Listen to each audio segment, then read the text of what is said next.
Do you like books or movies or TV shows or songs with lyrics? You know, things that were created by writers? Of course you do. Do you like watching people type? I doubt it. Do you like hearing people tell you about how they came up with the things they type? Maybe, and there are lots of shows like that, but this isn't one of them. Do you ever procrastinate? Writers do too.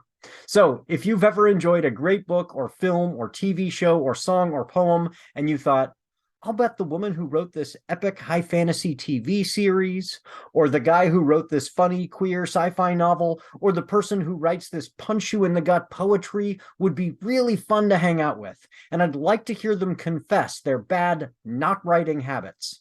You're in the right not writing place. I'm Benjamin Gorman, and the quiet guy behind the glass there is Doug, the producer. I write novels and collections of poetry, stuff like that. Doug tries his best to make me sound better. From Not a Pipe Publishing, welcome to Writers Not Writing. Today's secret word is Czech New Wave. Okay. Perfect.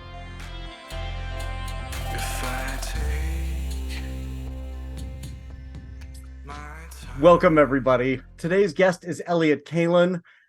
Elliott Kalan is a writer who's worked in television, comic books, newspapers, podcasts. As you know, I've been trying to broaden out, the different genres. I've had sci-fi authors and children's book authors.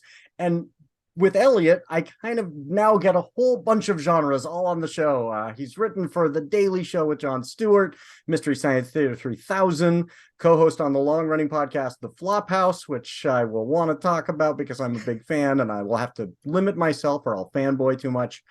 He's currently a writer on the Fox animated series HouseBroken, and this is very exciting to me because I'm a fan, just released Maniac of New York from Aftershock Comics. And also currently working on a book about joke writing for the University of Chicago Press. So how's that process? Oh, no, can't talk about process. I'm going to slip right away and go into process. You know, this is not a show about that. Just a show about what I was promised no process. Yes, you no said, process you said, questions. Can you come on the show? And I said, just, we're not talking about process, are we? And you said, no process. Not at all, never. Although Exactly. I realized during the introduction, I forgot I also have written 2 children's picture books. So I should have That's mentioned right. that also. Yeah, Yes. Horse Meets Dog with Tim Miller and Sharko and Hippo with Andrea Tsurumi. And I should have, I somehow feel like I have done very little in my life, and yet somehow have a bunch of things that I forget about. A lot that of I've done. writing credits. So, yes. yeah. I mean, how many writers can say, oh yeah, I was writing for this, hit TV show. I was writing for, I've been, how long have you been doing the Flophouse now? It's been about 15 and a half years. I mean, the podcast itself has been about 15 years. I started 5 months in or something like that. There was another co-host originally. The co-hosts are me, Dan McCoy, and Stuart Wellington. Dan and Stuart started the show with another friend of theirs, and he ended up moving away and leaving the show, and I took over. So it's been about 15 years anyway. I have listened to almost every show. Wow, that's amazing. Yeah, Thank you, and I apologize. It's creepy. Like, this is one of those things, and folks who are listening to the podcast, I'm presuming are podcast fans. And one of the weird things about podcasts is this means we have never met, and I hang out with you for an hour and a half to 2 hours every week, which is weird. It's something that speaking of that book, the joke writing book from University of Chicago Press, I'm going to have a chapter in it about podcasting. And that's something that I want to talk about in it, is basically that there's a connection between the podcaster and the audience that becomes so tight and so close in a very intimate way, in a very strange way. And I think there's something very beautiful about it. The thing I love about any sort of writing work at all, but podcasting especially, is being able to make a connection with somebody who otherwise I never would have met. Yep. They wouldn't know I exist, and I wouldn't know they exist. And most of the time, I still don't know they exist, but they know I exist, so I get the better of it. But that knowledge of that you exist is so intimate. It's yes. I mean, it is beautiful. It's also creepy. Like, you get together with 3 friends and have fun, and 10,000 people are in the room leering. Like, that's weird. It's a strange thing. And when I first started doing live shows of the podcast, people would come up and they'd talk to me as if they knew me, right. And my wife would be. So she would find it so frightening, Yeah. And I, as someone who is neurotically in need of attention, yes, I like it. And I'm like, yeah, this is great. But she doesn't like it at all. And the but it is a very strange thing. And like, I have friends who listen to the podcast who are real friends of mine, but will go months without talking. And then they'll call me and they'll be like, I forgot that we hadn't talked in a while because I've been listening to the podcast and I thought we were talking. Or I will, and I have the same thing with other podcasts. There are podcasts where I feel very close to the hosts, but I've never met them. I'm just a listener, and it's very strange. I know if I ever met them, I would be like, hey, yeah, well, and this thing, and how about that? And they would say, who are you? What is this? This is something for the book, potentially. Like, I think it has to do with how we file information in our brains. I hear John Oliver talk about his wife fighting in Iraq, and I file that in as, I have a friend whose wife fought in Iraq, and I'm like, oh yeah, that goes in the same place as the information about my close friends. And if I met him, he would be like, that's creepy. I don't know you. And how do you know so much about my wife? Right, exactly. And if you need, I can vouch for you.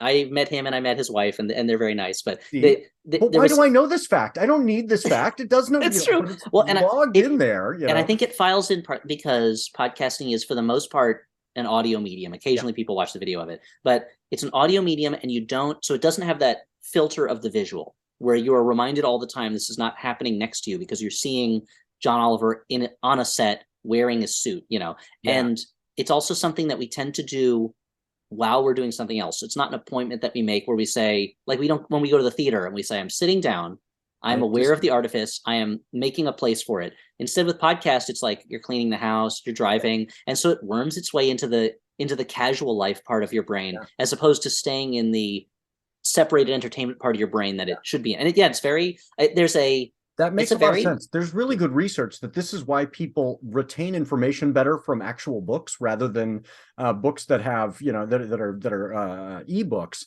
because we put information in our brains based on geography. That fact I learned on the bottom corner of this page about 3/4 of the way through. If you don't have that sense. And so I can't tell you when I learned that John Oliver's wife fought in Iraq. It was this piece of information that has no geography because it was, while I was gardening or whatever. So it's just this random thing I learned about a buddy. And that, that would certainly be a weird thing to go, hey, I learned this random weird thing about you while I was gardening. It would just sound so strange. And there's something very like sweet about it, that you can feel that connection with someone that you haven't met. But it is also creepy it's creepy when you act on it as if it is a friendship, the same way that I have that one of my least favorite impulses that I have a bunch of impulses that I don't like. One of my least favorite impulses is when I see something I like, I'm like, I want to be a part of that. And I have to be a part of it. And I think as long as I don't act on that impulse and I can just enjoy a thing that I like, then things are fine. But if I act on that impulse and I'm like, I should really be a part of this thing, like, then either I try and I fail, or I impose myself on somebody who's a stranger, which is not good, or my like of that thing curdles because I'm like, I'm not a part of it. It's terrible. Anyway, I've had some mortifying experiences where I'll see a celebrity. I met one of the Blazers one time, literally at the airport. So this poor guy is, flying in late at night, just wants to get his luggage. And this random weirdo walks up and just goes, thank you, and like shakes his hand and leave. And I look back and I'm like, what was I doing to Batum? It was just, I recognized him and he's a basketball player and I wanted, and I don't know. I think speaking as someone, I guess it depends on someone that happens all the time, but speaking as someone who that happens to sometimes, it's always very nice as long as the person is quick and polite. And if I ever see someone that away. And if ever the people I get most tongue-tied around are comic book professionals. Those are the only people that I get really, really tongue-tied around. And but it's like, as long as I go up, I say, I really enjoy your work. Thank you so much. And then I don't go to the next part of my brain that says, how do I become friends with this person? Instead, I shut it off there and I say, thank you. And then I walk away. I think everything's fine. Rob Liefeld, you can't draw feet. I don't know why I said that out loud. I'm leaving now. Yeah. Because it's not like he's going to be like, I never realized that. You know what? Tell me more about this. Nobody's ever said that to me except for the last 4 awkward nerds who mentioned it. Thanks. Yes. Sorry, Rob Liefeld out there. You're fantastic. He's doing fine. He's doing fine. You don't have to worry about him. Yeah. So regular viewers know we always dress up for the show, and Elliott has absolutely come in costume, and so I tried to match. So for the sake of the podcast, folks, tell everybody what you chose to wear. So I'm wearing the armor of the Infante Luis, Prince of Asturias. It's on loan from New York's Metropolitan Museum of Art from their Arms and Armor Hall. This was sometime between 1707 and 1724, probably around 1712 when he was 5. He died very young. And it's possible the last royal armor made in Europe. It was entirely decorative by that point. You weren't leading your troops in battle anymore. So this was given to him by his great-grandfather, Louis XIV of France. And I've just always liked it. I've always, the Metropolitan Museum of Art's one of my favorite places. I love the Arms and Armor Hall, and this one there's a certain jaunty, gaudy decorativeness to it. Really decorative, like the filigree around every line. It's and so mine is very much a step down. I went with the armor of Andreas Austria from 1568. It's older, it's simpler, it doesn't have all the red and yellow around all the lines that you've got going on. Mine is, very straightforward. It is, I feel very constrained in it. It is not big enough for me. You look uncomfortable. I mean, I appreciate you're trying to match, but it doesn't look comfortable. No, it is too small, but it is the name of the museum that I got this from. I don't even know if I can pronounce it. It's the Kunsthistorisches Museum in Hofstraat in Kunsthistorisches Museum. It looks like it's like in Hofjad und Kunsthistorisches Museum. Kunsthistorisches. So it's like art history museum. So but in German. Yes, but I have to confess, I got it through the Cleveland Art Museum, and if you ever get to go to Cleveland. Cleveland is this weird, like, blue corner of this purple state, and the art museum is fantastic. Really? I've never been there. And free to the public. It's like this liberal utopia, like, hey, shouldn't museums be free to everybody? Go to the art museum. And again, they have a great armor hall, or it's a exhibit that is not permanent. And so this was lent by the museum in Vienna, and then I was able to acquire it from the Cleveland Art Museum in exchange for letting everybody know, check out the Cleveland Art Museum if you're ever in Cleveland, because you're in Cleveland. What the hell else are you going to do in Cleveland? Go to the art museum. It's pretty much just that in the Rock and Roll Hall of Fame, right? And have you ever been to the Rock and Roll Hall of Fame? That I have been to. Not since I was a kid, but I have been to. Yeah. Cool. Like, so my fiance talked me into going. My folks live in Cleveland, and I was like, here we are. We're in Cleveland, and my parents are going, well, you got to do all the Cleveland stuff, and there's not a lot of Cleveland. You got to go see Drew Carey's house, right? You got to go. And my fiance was like, fine, we'll go to the Rock and Roll Hall of Fame. And, I'm thinking this is going to be a whole bunch of guitars. Like, this is just going to be memorabilia. And for folks who've never been, it's a history museum. It's a great lens to understand U.S. history. It goes all the way back through the, blues history and country and everything. Because if you're going to understand where rock and roll comes from, you've got to know blues history. You've got to know, and so, yeah. Certainly, I was surprised by what a great day that was. So check out I can finally go back there now that I think Judas Priest was finally inducted. Right? Yes, I believe Judas Priest has been inducted just recently. Yeah, and Dolly Parton was this last year, Dolly Parton, which is fine. She's got to put out a rock album now. It will be good. Like, if she puts out a real hard rock album, like Pat Benatar style, she should do with Rob Halford. That's. I'm a big Judas Priest fan. It's one of my two favorite bands, and it would gall me every year that they would be on the ballot. Yeah, and I would get so mad that all these other bands were they're not bad, but I was always getting mad that, like, the Foo Fighters are in here. Right, really? Judas Priest isn't here. Like, who's been influenced by the Foo Fighters? And at this point, many bands have been influenced by the Foo Fighters. When they first got in, they had a Mentos video. Like, we knew them as the Mentos video band. And meanwhile, Priest was one of the bedrock bands of metal. Well, and there would be no Foo Fighters without Priest. So putting Foo Fighters, exactly. I don't know how true that is, but I'll say it. Yeah, I'll believe it. Well, you know what I mean. Like, incredibly influential. Yes. Yeah. And talk about a blues influenced band. They started as a blues band, Judas Priest. Yeah. But anyway, so that's my argument. I know they already got inducted, but if I guess take that argument, send it back in time so they get inducted earlier. Yes, we are angry that it took so long. Speaking of, what has been your favorite distraction this week? Speaking of music, so I often find myself.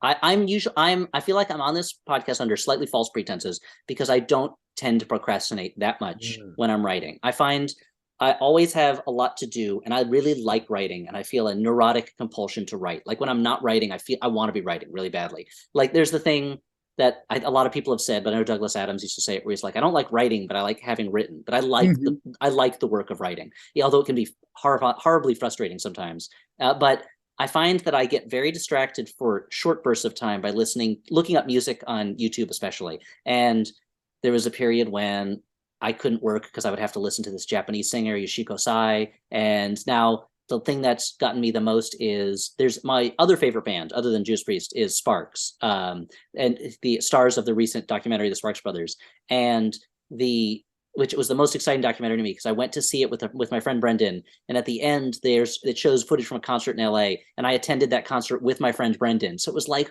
we're seeing the show again. Like, this is great. But oh, that is cool. But there are big parts of their back catalog. They have a lot of albums. They've been around for 50 years and really changed over the course of their careers too. Yes, and their albums are phase and they had a disco phase. They had they're like European dance music phase, which is my least favorite of their phases, there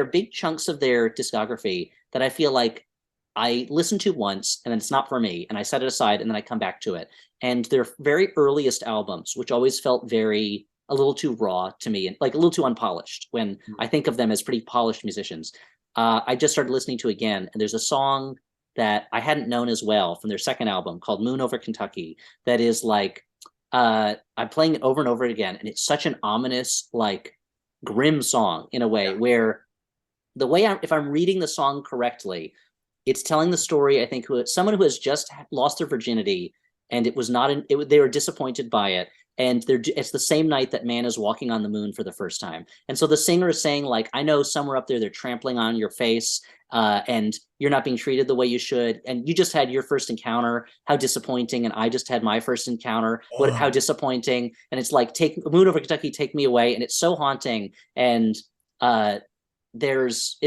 a beautiful song. It's possible I'm misreading what is going on in the song, because the thing with a lot of Sparks lyrics is that you have to kind of like, there is a set scenario and situation, and you kind of have to puzzle it out sometimes. But there's one line in it where they say, cut your ties with this possessive mother, she'll destroy you. And I assume they're saying, like, moon, leave the earth. Like, the earth does not have your best interests at heart. And it's such it goes, find someone, it's something like, find someone who'll respect you. And it's like, leave the earth, come with me. Like, I respect you, moon. Like, we can have a relationship. And I just love this very serious, almost like Nick Cavey song that's like essentially like a sad love ballad to the moon, and it ends in this kind of like this grim organ sound from the keyboards. And anyway, it goes on for like a minute. Like the last part is just ominous for like a minute. And they did a concert. I didn't get to see any of these because they were in England and I don't live there. But and my sister's family lives in England, but they didn't live there yet, so I couldn't use this as an excuse. I'm gonna go visit them this summer, and it looks like Sparks will be playing the Hollywood Bowl the week we're probably gonna go. And my wife is like, we can't plan our vacation around a Sparks concert. Like, but they did like, this. Okay, we won't, but really, I'm gonna But and they Might Be Giants is opening, which when I was in high school would have been a big thing to me, but now I'm like, Sparks. I don't want to see anybody else. But they did this series of concerts about 14, 15 years ago when their 21st album came out, where over 21 nights they played each of their albums in their entirety. And from that series of concerts, there's recording of them playing Moon Over Kentucky that's really fantastic. And you can hear, it's not an enormous venue, and you can hear the audience getting so into it. And like a lot of those videos from that concert series, the best thing is just like how excited the audience is and how comfortable they feel like interacting with the performers, and all the recordings are off people's phones pretty much. So it's like, it just feels like like when you watch that recording of it, it feels like you are in just like a real community, like a community of people who are in the band and listening to the song and also somehow part of the band. And it reminds me of there's a New Yorker article just recently about Metallica, because they have their new album coming out, and just the way that Metallica talks about their fans and the way their fans talk about Metallica, where it's like, it feels like a real family. And it's such a sweet thing for a Metallica of all bands to be a part of. But it makes sense. Like, the diehards, that becomes their part of their identity, Yeah. And it's the closest, it's like the closest thing I can imagine to that kind of podcast audience is when you follow a band for decades and you're growing up as they're growing up. and you're just kind of suffused in it. And podcasting is like if you love a band and it releases a new song every week and you are developing with them, because that's now I'm just folks who are the tapers, you know, where they're like, yeah, oh, I can identify which show this was. And, yeah, I know what board that was recorded I've off got of. friends who were big Fish fans, and Yeah. Fish was a band I never could get into. It's just, it feels like musical masturbation to me a lot of the time. Like, it's just, you know, yes, we know you can do amazing things. You're showing off. This is not for me. This is for you. You're noodling. But the diehards, and partly that is I'm a lyrics guy. I'm a writer. I want the words. Yeah, you know, want words. And so, you know, the people, my friends who really knew music, you know, there were these musicians, there were these instrumentalists, were like, you've got to listen to this. You've got to hear what Trey is doing here, you know. And I was like, what Trey is doing is not interesting lyrics. That's not, you know, that's not for me. But they could tell you, this is this show. This is in the Gorge, and this is, you know, when they're playing this place, just by tapes, because they had, you know, they were spending as many hours as I am spending with you listening to you talk about bad movies every week. Like that. And they were spending that with artists as opposed to us talking about bad movies and like doing dumb voices and me making songs up off the top of my head and making me laugh very hard every week. Yeah, there you go. And there's we've all seen Sullivan's Travels, right? Like laughter is not nothing to sneeze at. There's worth in that also. Dan had this line this last week where it was so understated. It was just this little tossed off joke, and I lost it. And like, you guys went on like it was nothing. Like you maybe didn't even hear him, and I was like, that was really funny. Like he was talking about Miss Piggy, and no, it wasn't Miss Piggy. It was talking about Camilla. Was that Camilla? And he goes, yeah, Camilla was surrounded by her loved ones, and he goes, and gravy, and then just went on, and I was like, oh, I didn't even hear him say that. Funny. That's really funny. I was too busy. So this is for anyone who doesn't listen to the Flophouse. I hosted an Oscar-themed episode, and I had put together a montage of great performances of chickens in film, and I ended it with Camilla, the Muppet, and then at the end I put 1976 to 2022 as if she had died during COVID. And Dan was like, "Wait, did that happen? Did she?" And we were like, "Yeah, the puppet died, Dan. Totally happened. Yeah. Totally happened." I think I said to him, "That's why Gonzo's been wearing black at all his public appearances." Like, and he totally was, you know, believed it. Like, yeah, it was so great. Well, he's a child at heart, which is one of the beautiful things about him. There was a period when he was going through a rough patch when I still lived in Brooklyn, and my older son, before I had a younger son, when my older son was about 3 years old, and Dan would come over and like have dinner with us. And I took a picture once of Dan and my son both lying on the couch watching the Muppets together while I was making dinner. And it was like, oh, my two boys. Like, yep, the sweetest thing. My sweet kids. Yeah. Caring for one another and watching the Muppets. Yeah. That's awesome. So what about in the news? What has been taking you away? Sometimes this is less constructive and more, you know, we wouldn't want taking us away, but we've got to pay attention. So what's been drawing you away from your work news-wise this week? Lately, I mean, I certainly am, as much as any liberal Democrat, I, you know, end up looking at video of Republicans saying things that I don't agree with, or being genuinely on that scale between policies I don't agree with to mad, you know, maniacal stuff. Yes. But the specific one this week is just reading State of the Union analysis, because it's like, this is an unpopular thing to say even among Democrats, but like, I've always liked Joe Biden. Like, I've always found him to be someone that I really liked and believed in. And watching him do the State of the Union, like, and then I just want to read all the articles about afterwards that are like, he really knows how to do this. Boy, he really sparred with those Republicans well. And I'm like, yeah, no duh. Like, he's been in politics for 50 years. He's an old man, but he's like, this is the thing he likes to do best in the world. It's like,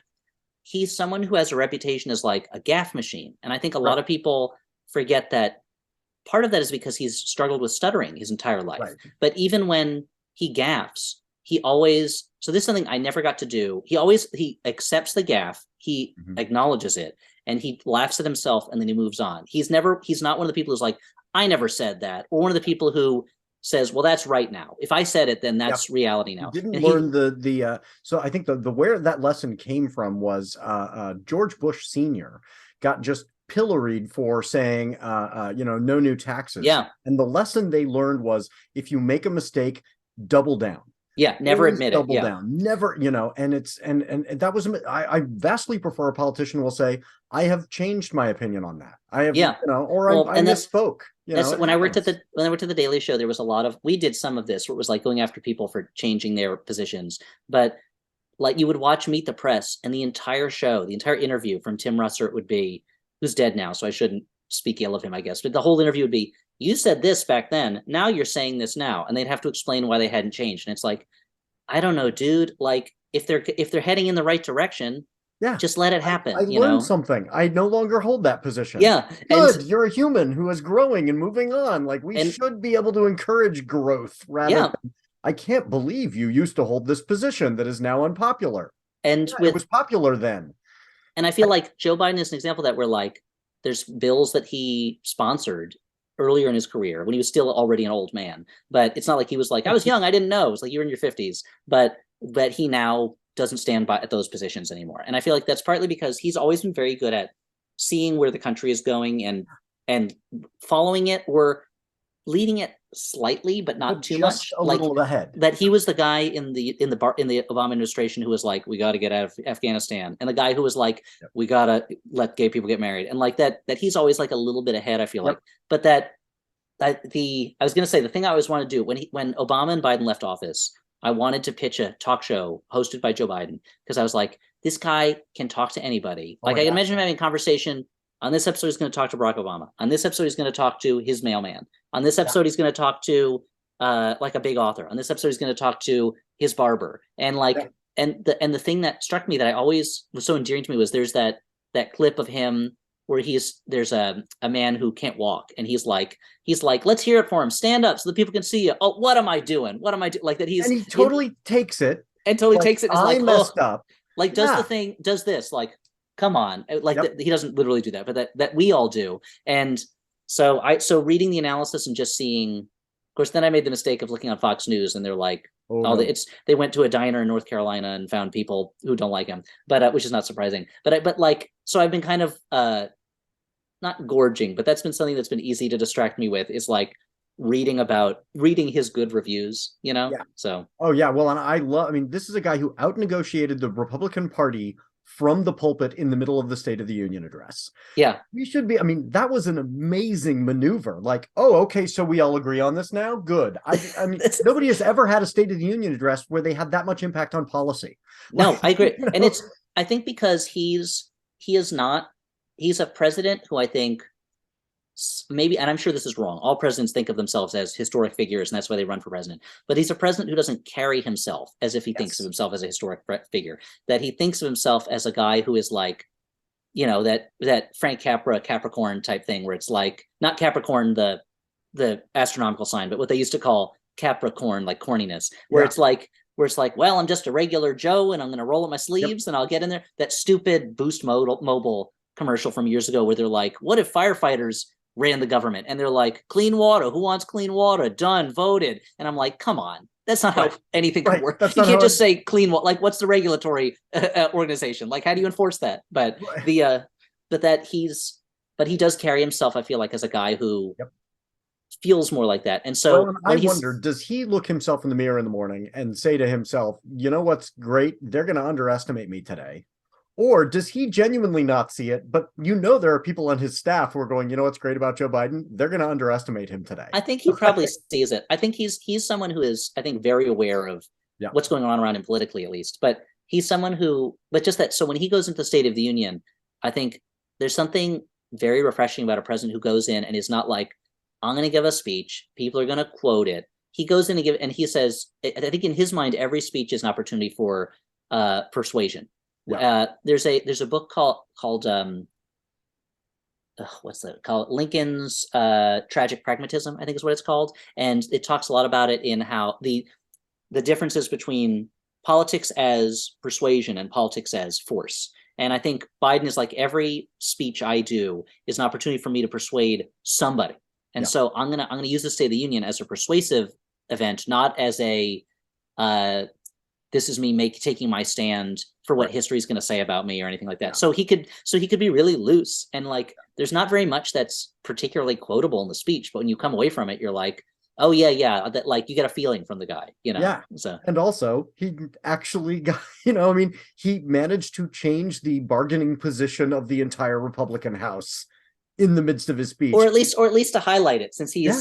they're a mess have anyway. Have you seen the interviews with Rick Scott, the two he's done since? No. Oh well, oh my gosh. I know that I read about that he's like, my plan doesn't say that, when like it He does. is That's what it was all on about. the dumbest tour in the history of politics, where he's going on shows and saying, I didn't say the thing I said. And then the hosts are saying, but here it's in your plan. And he's saying to the public, the thing that you are seeing in front of you is not what I meant, because I meant something. I mean, it's humiliating. Well, and it's the kind of thing where he could say, I meant that then, but I don't mean, you know what, that was the plan then, but now America's in a different place. So because when he did the kind of thing where it's easy to put out that plan when it's not going to get passed. Yeah. And it's just a way for you to outflank Mitch McConnell or whatever. Right. But then it's the same thing that it's like everyone and their grandmother said after the midterm election after it was after Roe v. Wade, about how it's the dog that caught the car, where it's like, you got what you wanted, but now you can't handle it. And that's Rick Scott with that plan. Whereas Mike Lee, they were, showing these videos of Senator Mike Lee of Utah, I believe. I think so, yeah. He's loudly saying, I want to get rid of these things. But he's got this really clever political strategy right now, which is shut up. Like, you don't have to go on every TV show and defend yourself. He's just disappeared. And Rick Scott's like, no, I need to go out there and tell people that I'm not one of the people Biden was referencing, when he clearly is. Yeah. Why are you doing this to yourself? And this is how I like my fascists, in a bunker at the end of the war. Like, I think you're writing their obituary a little early, but that is. I would much rather them be in disarray. This is what I. Well, and it's certainly after years and years of being told that the Democratic Party is disorganized and can't get its act together. Yep. It is something that I feel bad about, the pleasure I get from the pain that they're feeling, of the Schadenfreude of seeing them, seeing the Republicans now fighting against each other. But it's like they're reaping what they sowed. It's not, they've no one to blame but themselves. To me is the perfect epitome of what they've sown. They have said, we don't care about the truth. Yeah. Well, there are consequences to that. You're going to end up having to deal with your own liars. It's going to catch up with you. And I'm like, yeah, let's keep him in the news every day. Go ahead, make him the face of the GOP, because this is what they've decided to be. This is not what they were. I understand that there are a lot of Republicans who are really frustrated going, this isn't what I signed up for. But I'm like, no, you did. At a certain, it's like you're on a bus that's going to a garbage dump, and each stop along the way, they're like, garbage dump in 10 stops. And you're like, I don't want to get off here. I don't feel comfortable in this neighborhood. Garbage dump in 9 stops. Well, this isn't where I live. Garbage dump in 8 stops. And eventually you end up at the garbage dump. Yep. And it's like, you had plenty of shots to get off that bus. You're still on it. The great thing about fascism is you can stop. It's not an intrinsic characteristic. You could that's the thing. I'm not going to do this anymore. It's wrong. I don't know if you can, because at that point you're going up against fundamental laws of human psychology, where it's like, it's very hard for people to say that they're wrong. And it's hard for them to admit, and it's hard. Look at how hard it is for people to admit that their ancestors might have done something wrong. And now imagine how hard it is to admit you did it. And again, for anyone watching, you can see that I'm clearly at the Lincoln Memorial in Washington, D.C. So it's obviously the Republicans were not always this way. And I'm one of my favorite holidays is coming up on Sunday, which is Abraham Lincoln's birthday, because he's the greatest man who ever lived. But it's very sad to me that there's I remember being in Washington, D.C. and seeing, there's that poster that gets updated there's a guy who makes this poster where all the Democratic presidents are playing poker together, and a poster where all the Republican presidents are playing poker together. And in the one with Trump, Lincoln's back is to the camera. And I was like, it has to be. It's got to be, because he is disgusted that he's sitting at the same table as Donald Trump. Like, there's no way to paint a picture of the two of them together and have them be buddies and not have it seem immediately just grotesque, I have a colleague who a couple of years ago was teaching in his AP US history class. He allowed his students to do this art project where they would study one of the presidents and they would paint the president on the wall. Like this is all had to be replaced when he moved rooms. They were these fantastic paintings of all of the various presidents. And, you know, this is a teacher at a public school. He's not weighing in, taking sides. So he allowed this student who was a, you know, diehard Trump fan to be the one to paint Trump. Well, the kid painted him in the opposite direction as every other president. So right away, it's like, here's all these presidents looking dignified, and then here's this one who's off. And then he painted him this very bright orange. And it was like, that was not a choice of the teachers. That was the kid. And then he gave him a tie, a red tie that like dangled down to his feet, basically. No, worse. It curved out. And then it kind of was fluttering in the wind in such a way that it clearly looked like a penis. There was no, like you walked in and you went, oh, what am I seeing? And so the teacher very gently says to this kid, you know, I don't know, you're noticing what's going on there with the tie, but you might want to do something. And the kid's response is, oh, I can see how maybe that's problematic. And he paints the underside of the bottom part of the tie beneath it, so it's just the testicles. Like now he's made it that much worse. And you know, both of us were just like, we didn't do it. Like, you know, you walk into the room and you're like, oh, that horror show happened and it was from a Trump fan, and that is just going to be here for, you know, 2 years or whatever. And one of these things is not like the other. But you're right. I mean, this is a path that was chosen. You know, there's lots of places to get off the bus.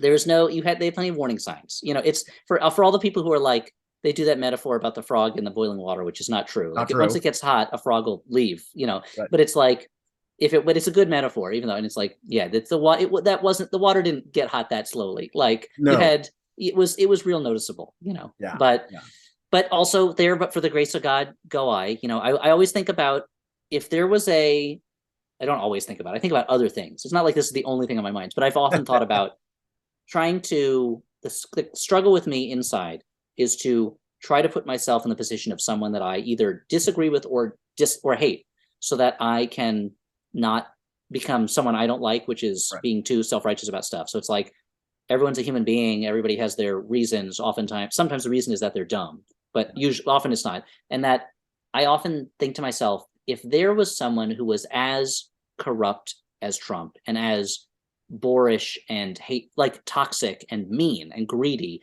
and as just everything that fairy tales tell us not to be, you know, but he was using that power to enforce, you know, renewable energies or to strengthen the social safety net.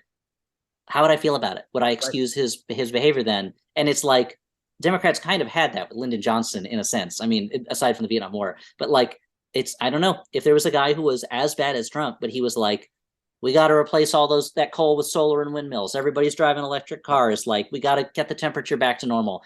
There might, you know, I like to think that I would be like, no, this guy is terrible, but I can't say it for sure. So, well, and a lot of the stuff about Bill Clinton's sex life came out late enough that we didn't have to go through that process during the election. It came out during his second term. Yeah, but after the fact, we do have to kind of go, would I have allowed that to change my thinking? Or would I have said, but he's doing a good job and he's our guy, and therefore I'm going to look beyond the evidence, which is pretty. I mean, that's certainly the choice that my parents' generation took, because my parents loved Clinton. They were diehard Clinton people, and they still are like, oh, the economy was so good and blah blah blah. But I feel like because I wasn't a voter at that time, I can, and also I'm looking back because I was a child at the time. I'm looking back from years later, and I'm like, you know what?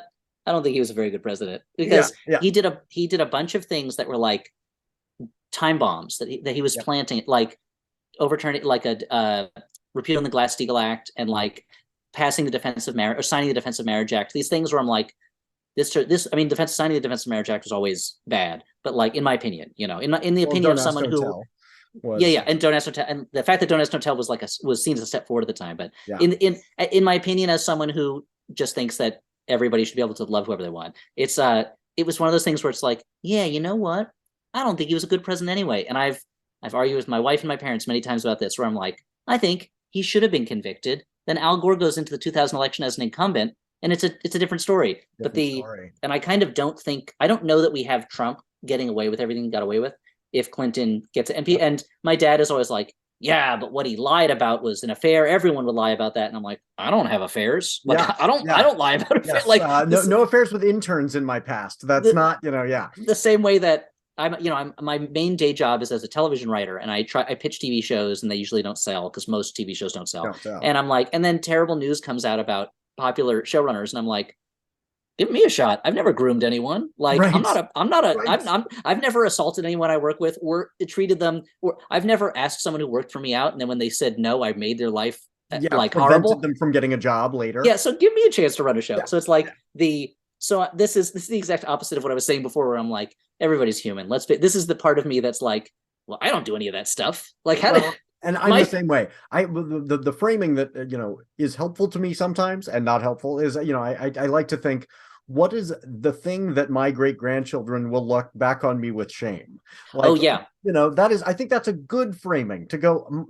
Our great-grandkids are going to go, you ate meat? That's barbaric, and so remembering we are not going to be the paragons of virtue that we like to conceive of ourselves now. Like, they will look back on us and go, that was appalling. You lived in a country that had the death penalty and you weren't screaming. Like, like they'll be, if they remember history, because that's the thing, is I find that people either remember history a lot or they don't think about it at all. But that's a conversation I've had with my wife where I'm like, what's the thing? Because we talk about things our parents say that we know our parents mean well, but things they say that are inadvertently offensive. I'm like, what's the thing that we're going to have where the thing our kids take for granted? The way that I take the existence and the rights of trans people for granted. It's just that, like, I have friends who are trans. Like, it's something that's been a part of my life since I was in college. Like, it's not a thing that's alien to me. It's not a thing that's strange to me. But to my parents, it's clearly, and my parents who had friends who were gay and understood that, but trans is something that is they have trouble wrapping their minds around. I'm like, what's the thing that is going to be so like blatantly obvious to our children and our grandchildren that is going to be a new concept to us that we struggle with, something that I'm like, I was pitching lots of different things to my wife. She hates this game. She does not like me to pitch what I think we're going to be wrong about in the future. And I started talking about, like, at a certain point, and it seems like it's going to happen sooner and sooner, so maybe we won't be that old when it happens. At a certain point, if artificial intelligence evolves to the point of where it is making a case for sentience, and it's saying that I feel and I think I'm an individual, and I want rights that are what's the word I'm looking for? Consistent with that. With other commensurate and she was like, I am offended that you would ever compare machine rights to human beings. And I'm like, well, that's it. We found it. Like, that's the line. Like, that's the line. And so I know someday my sons are going to be like hanging out with their computer friends, and I'll be like, they're not, they're not real people. They're not real people. Yeah. Or like if my son is in love with a machine or something like that, and I'm like, you're going to marry a toaster? And he's like, Dad, do not say, like, I feel like that's possible. Or I used to think about if we were at war with aliens and the war doesn't go on forever, and eventually we make trade ties with them, like aliens move to Earth, they open up restaurants where they serve their food, and that, like, my grandkids being like, oh yeah, we're gonna go to the like, we're gonna go to the 3net restaurant. Me going, bugs? I'm not gonna eat bug food. I'm not gonna eat with bugs. And be like, Granddad, the war was a long time ago. You can't call them bugs anymore. Like, that's right. Yes, there's gonna be something like that. And so, well, and I wonder. I've speculated about this with students too. I wonder if, like, my generation's ideas about monogamy are going to be seen as so archaic, where people are going to be going, what, thruples are like legal now and taxed in the same way as any monogamous marriage, and I'm going to be going, but they still make me uncomfortable, like, and I have to go, people can arrange their love lives as they see fit, but I think that's one of those ones where we're very much stuck in this pattern of, this is the way relationships have to be formed, and I think our kids are going to go, whatever, Dad. Yeah, I think it's something like that. I think it's probably going to happen, and I think that I'm going to give us a pass on that one. I think that's going to happen. I think we're going to be more okay with that one. Maybe it's just me that, like, because I have friends who are in polyamorous relationships, and the thing that always gets me about it is I'm like, how do you remember everybody's birthdays? Like, it seems like Sounds exhausting. so much Yep. logistics. This friend of mine who they were married at the time, but they also had a boyfriend. But then they were started seeing another person, and their husband also had a had a girlfriend. And I was like, how do you keep track of whose house your stuff is at? And I feel like that's the kind of thing that, yeah, and eventually I'll say something like that in the future, and it will be an offensive thing to say. Exactly. And I'll have a moment where I'm like, what? But I'm a nice guy. And then I'll say, and then I'll leave that moment. I'll go to the next moment where I'm like, yeah, I guess, you know what? Like, that's, that's probably an insensitive way for me to talk about the way they organize who they love and what they're passionate about. But yes. There's going to be something like that. Transitional liberals who are like, I am totally fine with the way you want to structure this. It's not for me. And, a generation from now, it's not for me will sound offensive. Yes. Yeah, I think so. Yeah. Well, it's on so I mentioned Abraham Lincoln earlier, and hopefully, I don't know how much you edit this show, so maybe you didn't edit that out. But or if you did, I'll sell people. I mentioned it earlier. The thing that I find so in one of the many things I find inspiring about him. I think I just find him to be an incredible person, and it was one of the most shattering moments of my life when I went to visit his tomb, and it really struck me that I would never meet him. That since he died 116 years before I was born, that I would never meet him.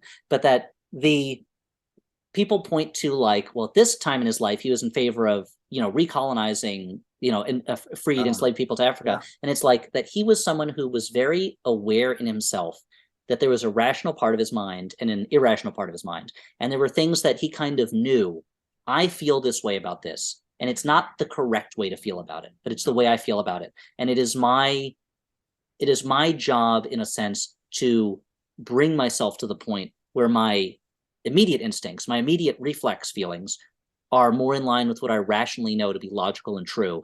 And my job as president is to push the country in that direction, knowing that it can't be forced too fast. And this is in the middle of a civil war even. And he's still like, so he's already, it's already a pretty lost a son, and yeah. And so, and that we don't know where he would have been had he finished out a second term or afterwards, but that, like, the idea that recognizing in himself that there is something that he feels that he knows is not good, that is not accurate, and being able to live in that divided space and try to move towards the better one. So I feel like that's the best way that we can try to be as people, is to be like, this is how I feel, but I can know rationally that it's not the most caring, or not the most accepting, not the most tolerant, not the most progressive, or not the most fair way to feel.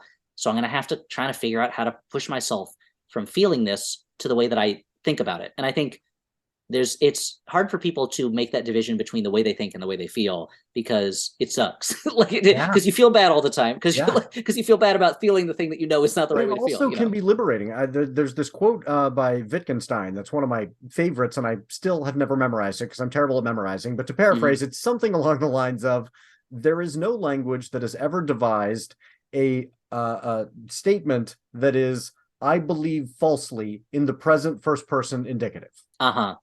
And once you kind of realize, that was one of those ones where I just, like, it took a long time to sink in. Like, I currently believe things that are wrong. I can't identify those. I can't express that in language, but logically, I have to know the fact that I have been wrong about things in the past. I will be wrong about things in the future, so I'm wrong about things in the present that I don't know what they are. That I'm unaware. Yeah, that's true. Yeah. That's a mind blower, because it's like that because nobody, the idea that at this moment in time you figured it all out, like you got it all, is untenable, because there's no one who's never been wrong about something, and that's my biggest knock on, like, Fox, people who are getting their news from Fox. I've talked with them where I've said, my problem is not that Fox presents information. I mean, I have lots of problems with the way Fox presents information, but there are no retractions. Do you really believe these people are never wrong? If they're never saying, yesterday we shared this fact and it turned out to be incorrect, and we're owning that, then you are saying, I am turning over my belief to this group that is presenting themselves as though they're infallible. I don't trust people who think they're infallible. I know, but there's a lot of people who do trust. There's a lot of people who are like, attracted to confidence. There's the part, it's hard to tell from a Zoom video, but I'm a very short man, and I'm constantly angry at the fact that there's still the part in the back of the human brain that naturally trusts a tall person more than a short person. That is like, oh, bigger, stronger, closer to sky. Well, yeah, authority. Like this. Oh, this good. I like this, and I feel like there's still that part of people's brains that is more attracted to a confident wrong person than to a person who is right, but it allows doubt to enter their system, because it's like, it just feels better to be confident, to know something, than to allow yourself to doubt and admit that you don't know something. And people are feelings-based creatures. There's the thing that always kept me away from economics, other than the fact that I'm not that interested in it, but I'm more interested in now than I was. But when I was young, I was not interested. Is that I like to read when my son was very, very young. I would read to him from The Economist, because it would put him to sleep. And he got to the point where he called them my magic article. He'd go, "Read me one of the magic articles," because they knocked him magically out. Was it? Oh, that's a great. Yeah, I love The Economist. What a great trick. That's the most conservative source that I tend to keep going back to, but it's really good journalism. Yeah, but that kind of fallacy in economics that I feel like economics has moved past now. But the idea of people as rational actors who not only always work in their interest, but that can even recognize their interest. And like, people they're not thinking creatures for the most part. They're feeling creatures. Even I say myself as someone who lives in my own head too much, but I live in my feelings more than I live in my thoughts or ideas too much. It's funny that they're reading to get to sleep, but that used to happen. My wife has always had sleep problems, and she'd be like, read me one of your history books so that I can go to sleep. She'd be like, read me The Power Broker. She knows I love Robert Caro. I love his work. I love The Power Broker. I've started my older son, who's 9. He was like, can you start reading me The Power Broker? And now every now and then I'll read him like a page, because the pages are long. So it takes a long time to get through them. But he's kind of into it, which I'm liking. But I started reading The Power Broker, and she was like, it's too interesting. It's too well written. Never mind. I thought it was going to be boring. And then I'll read her, we've been reading I'll read out loud to her Charles Dickens, and it's been taking us many months to get through Bleak House, just because it's a long book, and we don't always get to read to each other regularly, so we've forgotten who most of the characters are and how they're connected. So she falls asleep to that, because it's like she's just hearing random gossip at a certain point. It's like picking up Les Mis in the middle, like that. Exactly. Out. but that it's tough. Like, it's not easy to be a human being, and that's me saying that as someone who has had so many breaks in my life, and for the most part, the survival is very easy through the luck that I've had of where I was born and who I was born as. Here, right? Yeah, being born in the United States, being born in the time that I was born, being born to parents who were at the economic level that they were at, to parents who were supportive of my having a career in the arts. It helps that I come from a long line of frustrated writers. Like, my mother, both my grandmothers all wanted to be writers and instead became librarians. I guess that's not true. My father's mother was a writer, but she wrote like educational supplements to the New York Times and scripts for slide film strips and things like that. But she wanted to be a John Updike style, fiction writer. So that helped. But knowing that I got a show, and we're both of Jewish descent, and we're born in a time when whiteness had been afforded to us. Yes, yeah, exactly. That's huge. That born at a time when, until recently at least, I could take it for granted that it's actually been worse later in my life. I'm more anxious about it now. I'm more earlier in my life. I was like, if I don't bring it up, nobody hates me for it. Oh wait, there are a lot of people who hate me. It turns out they do. And they're much more vocal about it now. I wonder why that is. It's been terrifying. But I was able to afford to go to college at a school where I could study writing, and where I could game the system a little bit so I could get out of school earlier than I would have otherwise, because I kind of raced through the program I was in. And then as I was graduating school, a production assistant position happened to open up at my favorite television show, and then that the host of that show.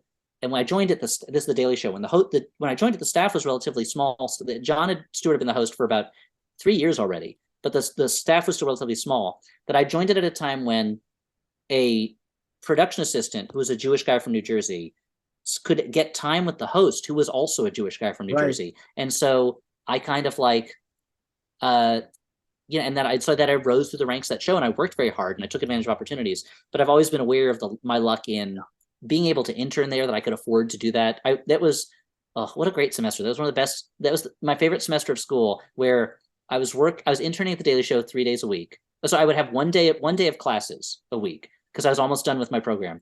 3 days I was interning at the Daily Show, and 2 days I was working at Barnes Noble, and I was supporting myself off of my Barnes Noble salary. And I had one day where I could do whatever, and that I usually just spent sitting in my room watching movies all day. Right. So I was getting zero sunlight at the time, but it was like, oh, this is fantastic. I feel like I'm in the world, but that I've, even with all of those lucky breaks on top, lucky break on top of lucky break on top of lucky break, take it down a notch because of being gifted with extreme bouts of depression that I don't love. Yeah. But then the lucky breaks take up my average quite a bit more. That even with all that, survival is still not an easy or fun thing, just living in the world and being a person. And so if someone who doesn't have those lucky breaks, even the survival is that challenging. So it's like just hard to be a person. I mean, it's easier to be a person than it is to be like a polar bear, but but it's still depending on the person, depending on the polar bear, I guess. We're aware of that, then we can, give grace to people when we're going, oh, this thing that just seems like horrible hatefulness that you think is very possibly fear. You have not had all the breaks I had. The world is suddenly very scary to you. Somebody who is, you didn't know that somebody could even be trans, and you found out about that, and also you're struggling to survive. That's scarier. Well, and that's what I have the luxury of going, that's totally fine because it doesn't hurt me because I'm safe. Yeah, is that, and we were talking about anti-Semitism before that. There's a thing I want to talk about in this joke writing book, because there's an people say, like, you don't punch down, you punch up, which is, you should not punch down, you punch up in jokes, but it's not true. People punch down all the time. Like, that was Donald Trump's key, was that he was very funny if you laughed at someone punching down at people, and his joke structure and his joke delivery is like, there was one joke he had that I did think was very funny, where when he was running for re-election, and he was in, I forgot what town it was, like, Skokie or some town, some city that's Skokie level. And he was like, Skokie, I need your support. You think I'd be here if I didn't need your support? I wouldn't be here. And it's like, that is such a, when a comedian goes to a town and they get on that town, pardon my language, I'm sorry, when they go to that town and they roast that town, to like, that's what he was doing. But so people punch down all the time, but it's not always clear cut, where it's like, so I'm Jewish. You have people who are vocally anti-Semitic. If I make a joke about them, it seems like I am punching up. I'm punching at someone who is trying to oppress me. But I'm also someone in what I call the lower upper middle class, because I'm trying to give myself not make myself sound like I'm doing too good. Right. And who makes a living writing jokes, owns his own home, has union health insurance, has a lot of things that the people who feel very extreme anti-Semitism cannot take for granted. Maybe they don't have union health insurance. Maybe they don't own their home. Maybe their job stinks. Maybe they feel no control over their career or over their family. And so who's really punching down and who's really punching up? Yeah. It's hard to tell. And so that's one of the reasons that as I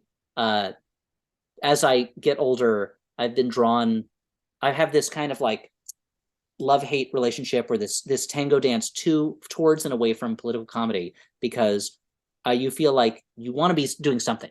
You want to be doing something to try to push things in the direction you want, but it's really complicated.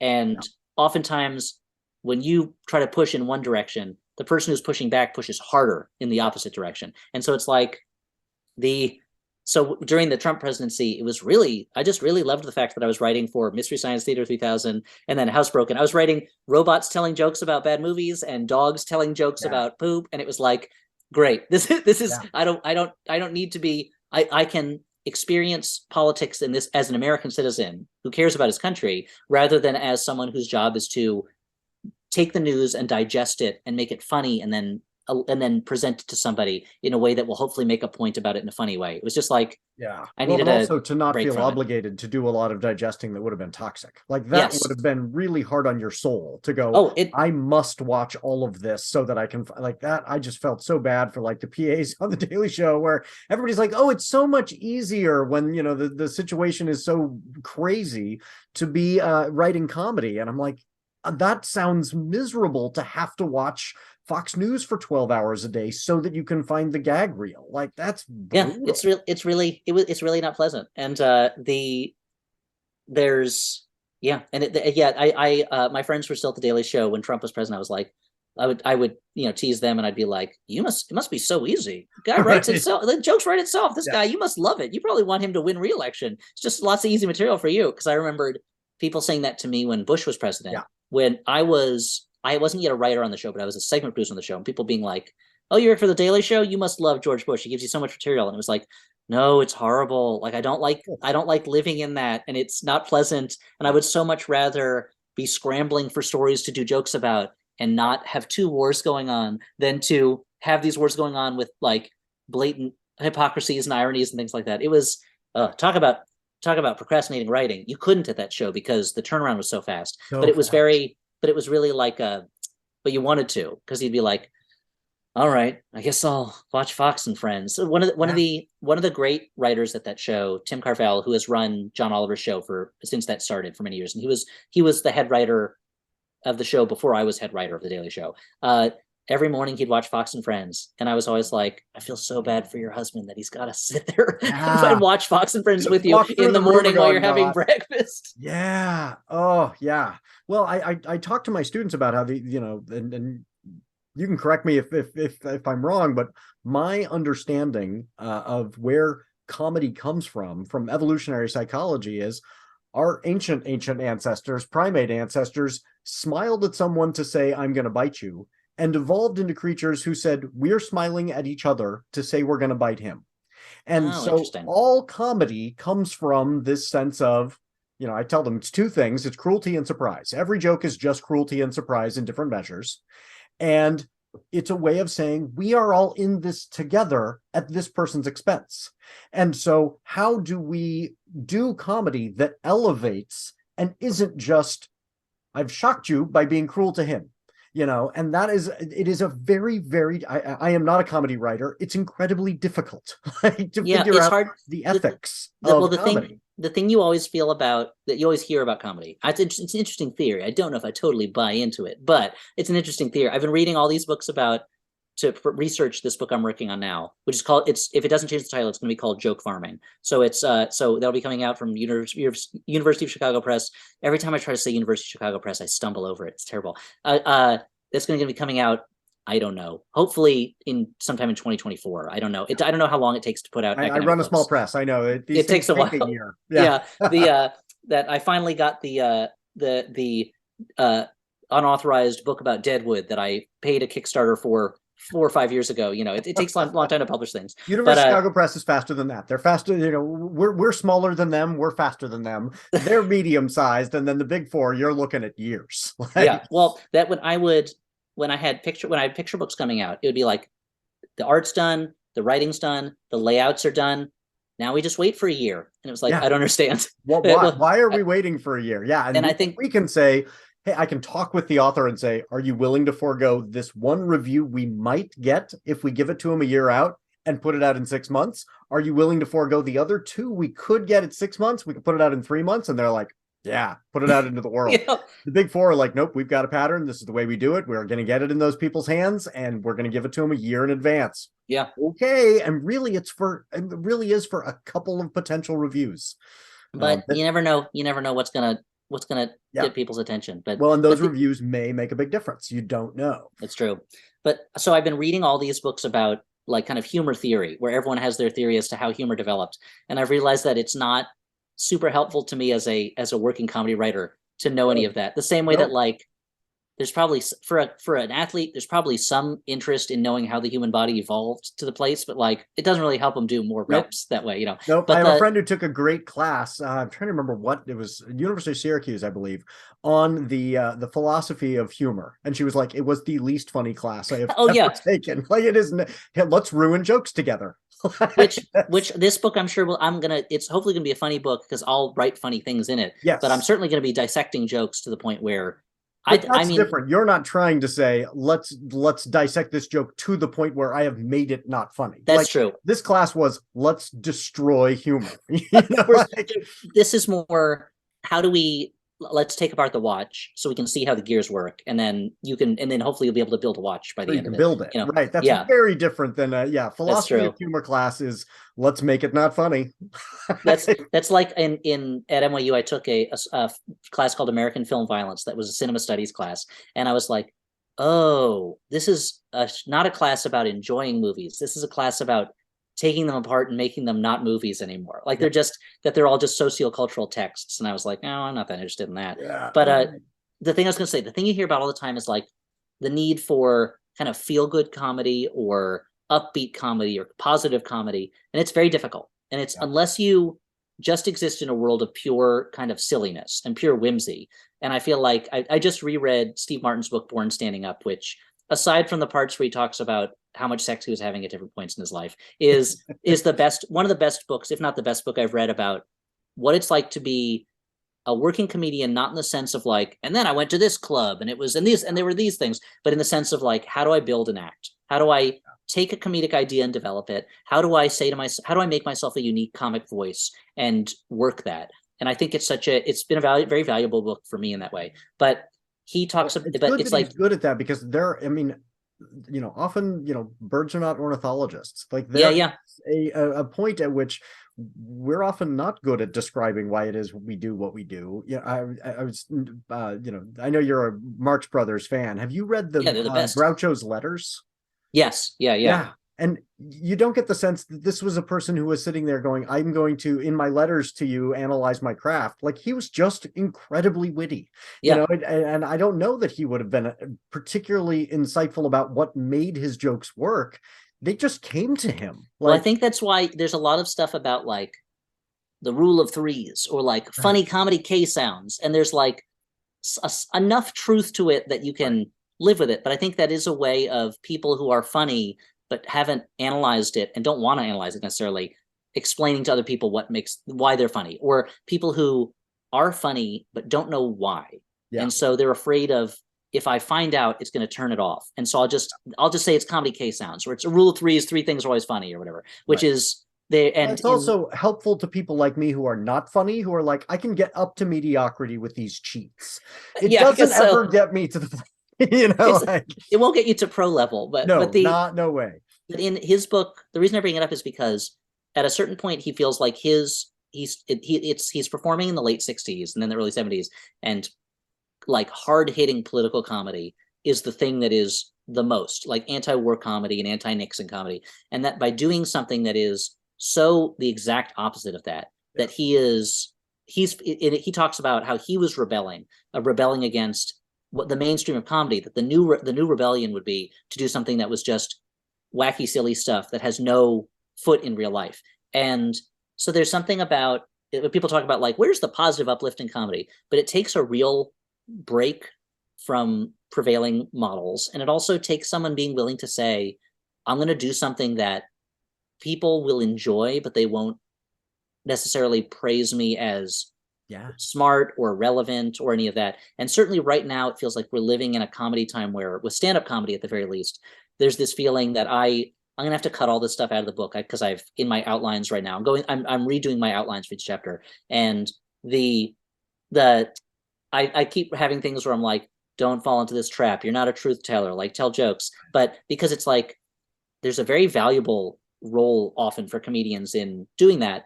But the idea that a stand-up comedian's primary goal is to shock or challenge or, hold up a warped mirror to warped society is one that I think is very, at the very least, off-putting, and is very damaging to a lot of comics who are starting out and kind of feel like their voice has to be, I'm going to talk about what's big or important. And it also keeps us from comedy often that is not like that. Like there's that, and I say to, I'm like, there's all those political comedians in the 60s and 70s. And aside from like Richard Pryor, maybe, whose work was not often explicitly political, but it was very autobiographical in a way that had political tone to it. Or aside from him and like George Carlin and Dick Gregory, I feel like what's the comedy of that time that lasts? And it's like Steve Martin, the way that like there was plenty of political comedy in the 30s. And what's the stuff that lasts for me is the Marx Brothers, is the stuff where you can read something into it if you want to, but it's really just what's funny about it is to me is how divorced from reality it is. How much it's breaking the rules of reality in a gleeful way. And I've often inherently is going to last longer than something that's only funny if you remember yesterday's headline. Yeah, something that's topical. And one of the things that I want to talk about in that is that might be okay, that when you're doing relevant comedy, it's okay if it doesn't last, like it's for the moment, but it's that it doesn't mean we should devalue the stuff that is not of the moment. The way that, like, of all the movies of the 50s that were about serious topics and, you know, either about race or youth crime or things like that, or the Cold War or whatever, it's like, what 50s movie do I want to watch? I want to watch Singing in the Rain. Like, I want to watch the movie that is pure joy and speaks to me at such an emotional level in a way that the other stuff doesn't. And, or what movie do I want to watch from, like, the 1980s, you know? Actually, I don't know, like Ghostbusters, probably, you know, like the stuff that is, I say that not having watched it in a while and knowing that I watch it with my kids, there's going to be some stuff in it where I'm like, I forgot about this. You're going to go, oh my dear Lord. Well, it's not, I know, well, if it's Ray's dream scene, yeah, that's even totally. Even when I was a kid watching that movie, I was like, what is this? Like, why is this in here? And I should not be seeing this. And that scene is apparently all that's left of a much longer sequence that I guess they shot and then cut. And really? And I don't know why they even left that much of it in. Yeah, it's not necessary to the plot at all. It's very strange.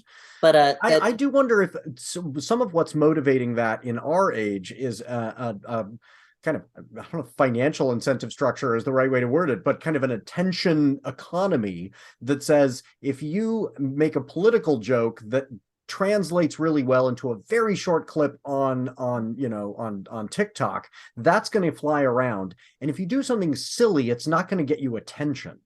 And so I wonder if that's one of those fears. I think that's certainly part of it. There's certainly market forces that right now, if you can speak to the right audience, then you instantly have an audience. And if you're on one side of politics or another, then you instantly have kind of a defined audience. Whereas if you are, you know, Steve Martin being silly and playing Steve Martin, or like, you know, like I'm watching that going, I wonder what his politics are. Where's this going to go next? Yeah, well, right. Or like, if you're someone like Stephen Wright, or like Emo Phillips or Judy Tenuta, or someone who is like or like Maria Bamford, someone who is not explicitly political but is like more offbeat, you know, then it's harder then you have to build that audience slower because it's not. I think you're right that it's harder for someone to define you. You know, what is this person and what do they do?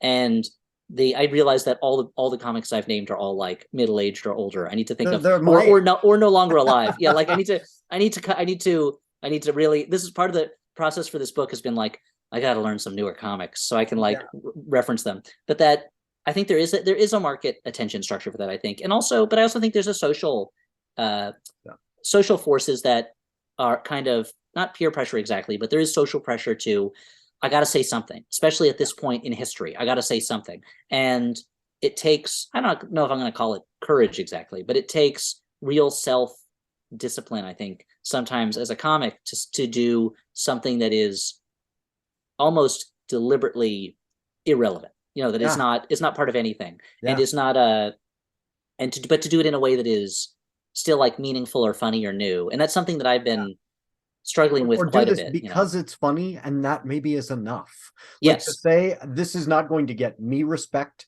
This is not going to get clicks, but the audience is going to respond. They're going to enjoy it. And I'm going to trust that in the long run, my job is to make them laugh. And that's it. And I succeeded in that, and they'll come back for that. But I think that's hard to have that faith and not say, nope, I got to, have them not just laugh, but they have to laugh and go, now you are my favorite, and I'm putting this on TikTok. I think there's a lot of, to be able to say, I'm willing to be just the joke. Yeah, I think, and there's also every comedian at a certain point wants to be taken seriously. I mean, it's the Jerry Lewis thing where it's like, but I'm a serious actor. That's why I'm making a movie about the Holocaust. Like that. There's the need to be. There's a devaluing of laughter or devaluing of joy to a certain extent in a. I don't know if it's if it's like Western culture or if it's capitalist culture or if it's because it predates capitalism, the disrespect towards humor, but that you have to be kind of like Shakespeare for your comedies to be considered something special to a certain extent. And even as comedies are like devalued slightly compared to his tragedies, Yeah. like the ones saying the real serious stuff. Well, But you should look in. There are people who've done some really great work on the idea that we are constantly playing multiple status games at the same time. mhm. And again, our primate ancestors, the status games were very simple. Is this person going to have sex with me? Is this person going to give me food? I've got to make sure I stay in the tribe or else I will die. Like there were, these concerns. And now we're playing so many status games that the person is saying, I am succeeding in making the audience laugh. I am failing in earning their respect. And how can is it okay, is it acceptable for me to succeed in one and fail in the other for a prolonged period of time? And you end up with somebody who's had a long career of making people laugh saying, now I need to do a movie about the Holocaust. Like, Yeah. no, you don't. You were succeeding. You had the status game of the wealth, you had the status game of the audience, you had the status game of the laughter, and you're choosing a different status game now. Well, it's funny how, like that's a good point. I hadn't thought about that before, because I think the terms that the closest I came to that was when it seemed very strange to me that rich people all wanted to be famous at a certain point, that it was like, it's not enough that I'm super rich. I also need to have a TV show and an album. And it was like, I thought it was kind of a deal we made in society that like rich people already have everything. So they don't also need to be like famous, beloved celebrities, but multiple status games, right? But I guess it's multiple status. I hadn't thought about that. That was helpful for me. I was like, oh, now I see why this person is so miserably sad as a billionaire. Yeah, they feel like they're losing the other status games. Well, that's Elon Musk, where he is an incredibly rich person. He is not amazing at running businesses, but he clearly has businesses. But he really wants people to think he's super funny. Like, right. And he wants it feels like he would give up half to 2/3 to 3/4 of his money if people were like, you're hilarious, like this. And he's very not funny now. Like, you just or to be loved, to go, we love you, even though you're like, and he just can't go, aren't the cars enough? Like, nope, he needs the affirmation. And as somebody who desperately needs external validation, to the point where I named my dog External Validation, I get it. Like, my Evie, that, because when I walk into the house, she's happy. That's the perfect name for her, right? So I understand that impulse, but to watch him give away more money than any human being has ever lost in that short a period of time, because he just desperately needs kind of the worst people in society to say we like you, because he needs that so badly. It really is kind of tragic. I wonder if somebody will make a great Citizen Kane kind of film about this guy who threw it all away because he just needed people to laugh at dumb memes. And it's pretty tragic, but it's also like there's something about it that where I'm like, okay, like, I mean, this is the thing, I guess, that a lot of culture has been about, like, where you see unhappy rich people in movies and it's like, see, don't envy what they have. You're better off poor because poor people have heart or whatever. But like, there's part of me that's like, you know what? Maybe I am better off. It's the end of I don't know if you're a Marvel Comics reader, but the end of Infinity Gauntlet #6, where Adam Warlock has the Infinity Gauntlet and Thanos is a farmer, and he has the thing where he's like, I who only wanted power now have it. It goes Adam Warlock, who only wanted the piece of the soul gem, now wields the power of omnipotence and the responsibility of omnipotence. And I, who only wanted power to be God, am now a farmer, and I think I got the better half of the deal. And it's like that it's like, all right, well, I don't have hundreds of billions of dollars, but at the same time, like, I love my family. Like, my family loves me, and I have friends that like me. And I'm not sleeping in an office building in San Francisco surrounded by people who hate me. Like, well, that'll happen. The next time I run a show, that'll happen. I mean, it won't be in an office building in San Francisco, but it'll be. We have to get this script done tonight. We shoot tomorrow. Oh, the run through went really bad. We got to rewrite by 4 a.m. tomorrow. Yes. And I'm sleeping there, and everyone working there is like, ugh, this guy. So that'll happen. Yeah. Yes. We'll quickly go to our ad break, and then we will come back with our with some daydreaming. I think that'd be good. So, Doug, if you will take us to our ad break. Thank you. This week's ad is for ads, more specifically advertisers. Even more specifically, people who want to advertise something on our show. Are you an author struggling to let readers know about your book? Do you have a product that would appeal to the kind of person who also likes to listen to writers talk about procrastinating?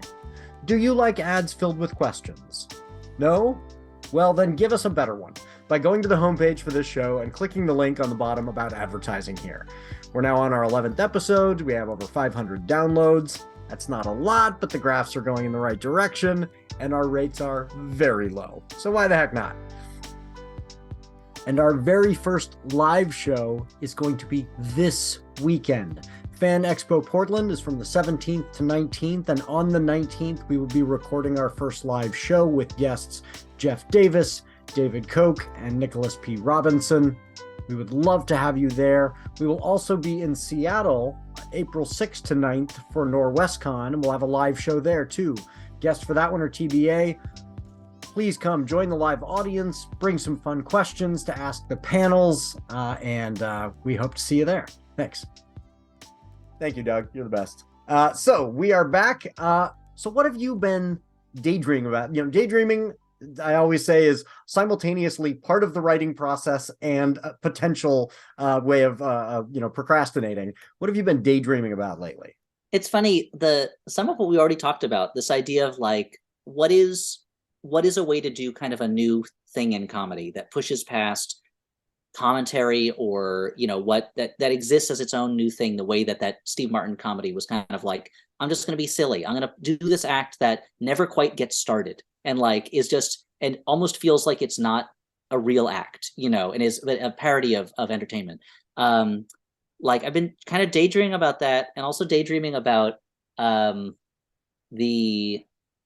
to make this idea work, where I've for a long time I've been thinking about a world where you can't go inside, where there's like this thing that lives inside of buildings that is like a virus that instantly liquefies you, so you can't go inside, so everyone has to live outside, and they're trying to recreate the comforts of indoor life outside. And I just had this image that's always been in my head, or always for like the past 6-7 months or 8 months or whatever, this image of somebody waking up in the morning in their bed, and there's a bedside table with a lamp and an alarm clock, but they're in a forest, and they're eating breakfast at a table, and they're watching TV, and everything's hooked up to generators because they're in the middle of a forest. And just like the idea of everyone having to replicate life on the outside, on outdoors, that they want to have indoors because they cannot go indoors anymore. Yeah. It's just not safe to go indoors.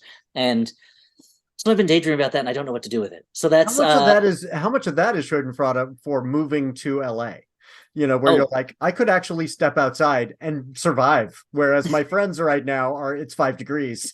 Maybe, and I'm sure but the opposite of that is then like living in LA and being like, well, this is actually the reality for a lot of people who live in LA. They don't have homes, and so they do live outside, and so they do have to recreate some semblance of indoor living outdoors. So I think it is a lot of me trying to like digest that stuff, but it mostly comes from the image of somebody like sitting at a table eating breakfast, watching TV, but there are trees all around them, But I think it would be fun to. I mean, one of the things that I talk about with my students is, we have this sense in our culture that people who are wealthy and at the top have all the skills, and this is this lie that is told by people who are at the top, right?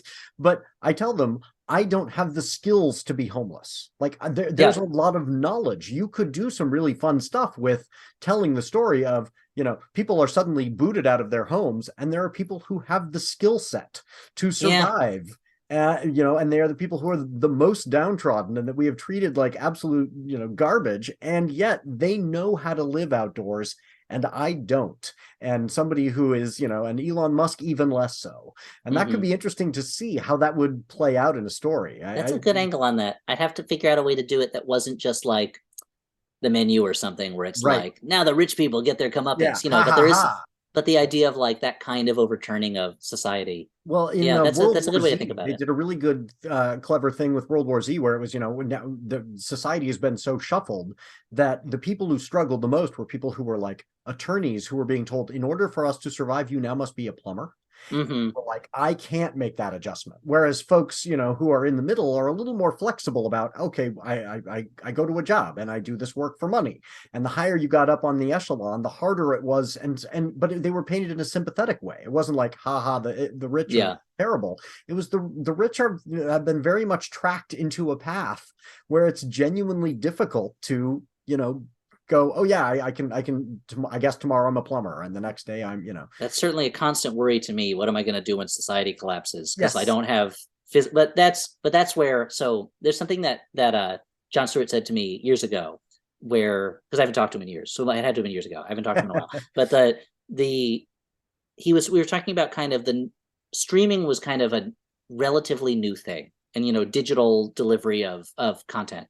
And he was saying, we're going to be fine. He goes, whatever the delivery method is, they need stories, they need jokes, like we're going to be fine. And in my head I'm like, well, you're going to be fine, of course, you're a millionaire, like, but that's but that even in that setting, even in the world where society's collapsed, the need for entertainment and the need for storytelling is still going to be, if anything, is going to be more paramount, because there's going to be less of it available. So like it's going to be, that need is going to still be there. And it's a thing that my wife's best friend from childhood, who still is her best friend, is a theater director. And she was saying when COVID hit, she was like, I have to remind myself, a lot of theaters are going to close because of this, but theater is not going to close. Like there's always going to be theater, that it's been around for thousands of years. Like that is not going away. And so I think, so now I'm feeling more optimistic about when society collapses, that I'll be, me and it'll be like in the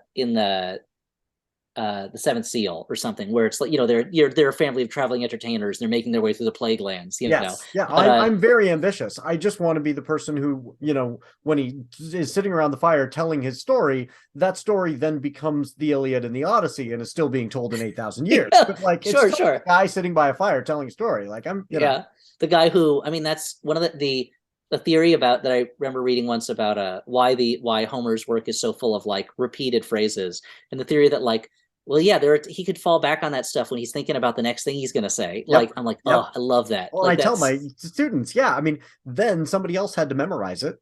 And that's why we get it. And we're like, this is brilliant. Well, yeah, it was collaboratively created over hundreds of years by the next person who's memorizing and going, this line of Homer sucked. I can make that one better. Like by the time we get it, it's very polished. But yeah, it's got to have that repetition, because somebody's got to memorize this darn thing. It's really long. That's bonkers. It's amazing that people are able to do that. But I guess they didn't have their phones to look at, so you could concentrate a little more. What were you going to do? It's like I reading about years ago about Solzhenitsyn and how he would write poetry in his brain while he was in the gulag, and he would write a line in his head and then think of it over and over again until he had memorized it, and then he'd write the next line. And I'm like, oh, imagine the discipline. But not, and it is amazingly disciplined. He's able to do that, but also like there's not a lot competing for his imagination at that moment when he's doing hard labor in the gulag. So it's like it's probably a little easier to focus on the same line of poetry over and over again. He was not distracted by his phone. Yeah. The phone distraction is I have found is problematic. The thing that like made me realize how distracted I'd become by my phone is I was watching 1899. Have you seen the show on Netflix? No, I haven't. It's really clever. I think you'd enjoy it. The ending is, it's a little bit. Every show has a bad ending. Shows almost always end bad. And this one is better than most. But I feel like once we all agree that TV show endings will always be disappointing, then it's like great. Like and this is the kind of show that lends itself to a bad ending. Unfortunately, it's like Lost, where the whole thing is building towards what is the mystery, some reveal. It's hard to pull that off, and they do a pretty good job. But the thing that's great about it is it's set, you think, on this ship in 1899 that's crossing the Atlantic Ocean, and the characters all speak different languages, and you have to try and remember who speaks which language, because some of the time they're speaking to somebody and you're trying to keep track of, are they actually confessing this thing? Are they just kind of talking out loud, believing this person doesn't understand them, but they really do? Or are they communicating? And I'm watching this and I'm going, I'm just going to look away and check oh no, I got lost, because it's subtitled. You cannot look away, like, oh, this person was speaking English, so I can look, oh no, wait, no, but now this person's speaking Spanish or German or whatever. And so I was like, I have a problem. I need to work on my attention span. Yeah, it's very hard. If I'm not in a movie theater, it's very hard for me to not look around or check something. But there's something about being in a movie theater where the lights are out. So even though you can look at a phone, it's like it signals to you like, there's only one thing to look at. Like, look at this one screen, but if with TV, it's very hard not to be distracted. Yeah. Well, and I wonder if that's one of the things that will help preserve theater and actual cinema going is it's good for us to have a space where we focus, like the geographic space of focus. It is, but it's also really easy to not go to it and to watch stuff at home. I think it's the good for the same way that like, I know it would be good if I remembered to take vitamins every day, but I also don't want to do it. And it's easier for me not to, so I don't. And then my wife goes, did you take your vitamins? And I go, no, I'll do it tomorrow. So I think it's the ease of something and how good it is for you it's a constant battle. Well, an eternal conflict, yes. Yes, but what I expect is, and this may happen with even the movie theater going experience, but people are going to go to the theater less, but it will mean more.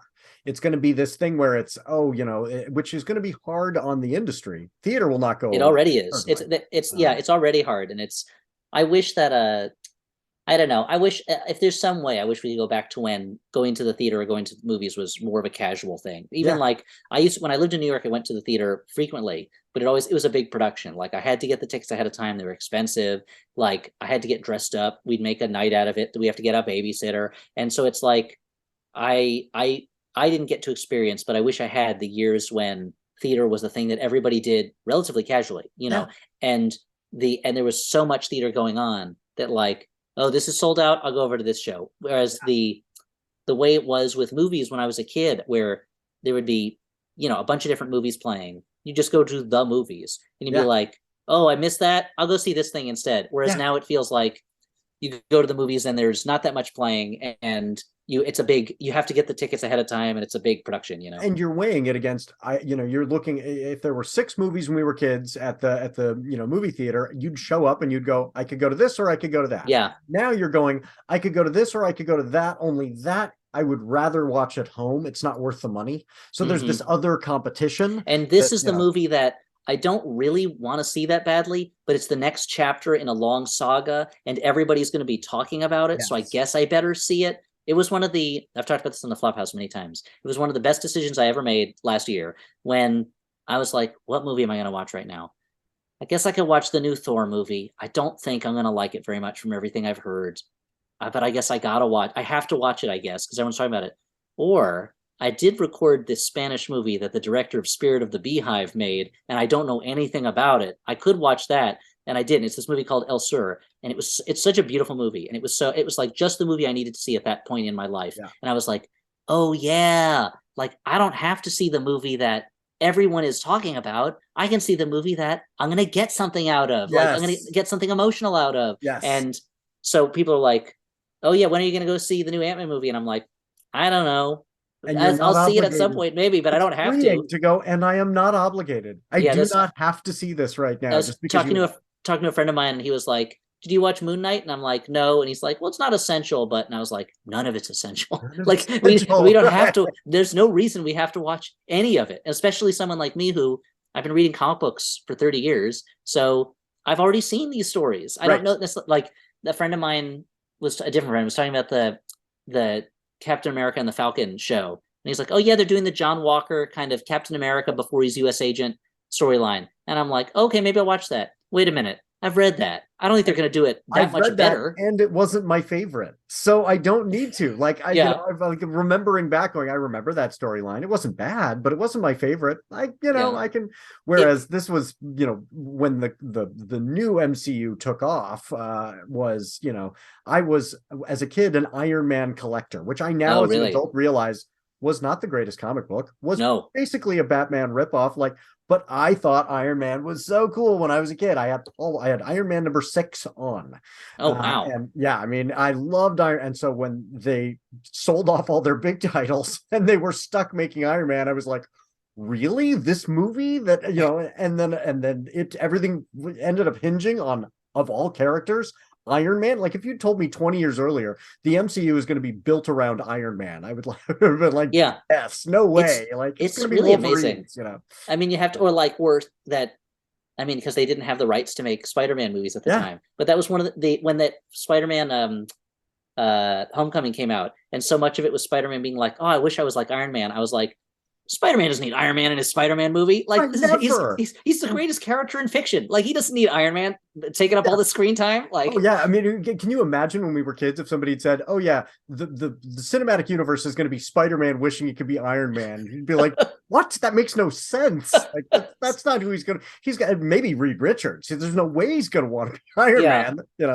But well, but that's the great thing about life, I guess. You can never tell what's going to happen. Yeah. And for the rare Iron Man fan, it worked out really well. I was like, oh, okay, this character that they didn't really get into his alcoholism. I thought that would have been interesting, but okay,